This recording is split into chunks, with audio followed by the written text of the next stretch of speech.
জলই জীবন, কিন্তু এই জলই যদি হয় বিষময়, শুধু পানির মধ্যেই নয়, এখন এই বিষ ঢুকে পড়েছে আমাদের প্রতিদিনকার ভাতের থালায়। এই বিষের নাম আর্সেনিক।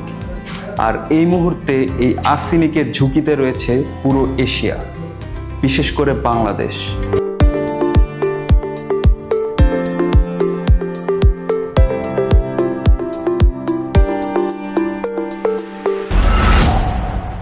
সম্প্রতি আন্তর্জাতিক খ্যাতিসম্পন্ন জার্নাল দ্য ল্যান্সেট প্ল্যানেটারি হেলথে প্রকাশিত হয়েছে এক চাঞ্চল্যকর গবেষণা প্রতিবেদন।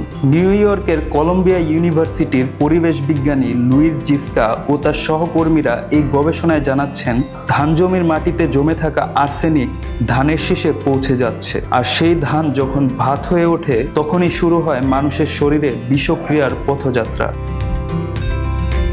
10 বছরেরও বেশি সময় ধরে 28 ধরনের চাল পরীক্ষা করে গবেষকরা নিশ্চিত হয়েছেন যে চালের মধ্যে উপস্থিত আর্সেনিক কোনোভাবেই নিরাপদ নয়। বিশেষ করে বাংলাদেশ, ভারত, ভিয়েতনাম, থাইল্যান্ড ও চীন সহ দেশগুলো সবচেয়ে বেশি ঝুঁকিতে রয়েছে।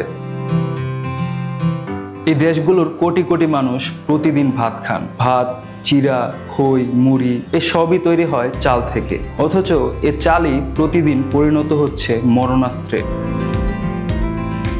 বিশ্ব স্বাস্থ্য সংস্থার মতে প্রতি কেজি শরীরের ওজনে 2 মাইক্রোগ্রাম পর্যন্ত আর্সেনিক গ্রহণ সহনীয়, কিন্তু বাস্তবে এর চেয়ে বহুগুণ বেশি মাত্রায় আর্সেনিক পৌঁছে যাচ্ছে মানুষের দেহে। ফলে দেখা দিচ্ছে হৃদরোগ, কিডনি ফেলিওর, ফুসফুসের সমস্যা, এমনকি ক্যান্সারের ঝুঁকি।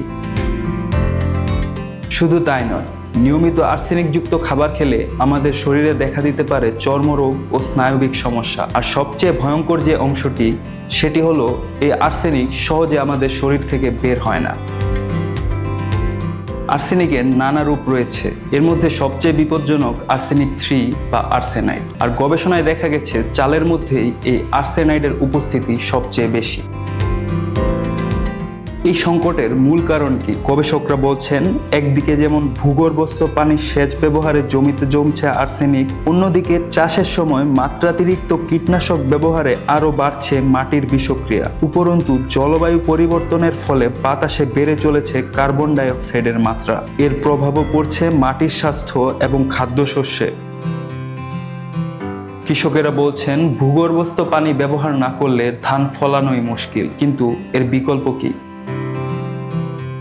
গবেষকদের মতে এখনই যদি আমরা সেচের জন্য ভূগর্ভস্থ পানি ব্যবহার কমিয়ে না আনি, তবে ভবিষ্যতে এশিয়ার কোটি কোটি মানুষ মারাত্মকভাবে স্বাস্থ্য ঝুঁকির মুখোমুখি হবে। প্রয়োজন নিরাপদ পানি ব্যবহার, সচেতনতা আর সঠিক খাদ্য নিরাপত্তা নীতি।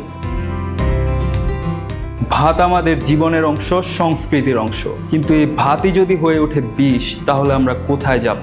সময় এসেছে সচেতন হওয়ার, সময় এসেছে জবাবদিহি চাওয়ার, কারণ সুস্থ ভবিষ্যতের চাবিকাঠি আমাদের হাতেই।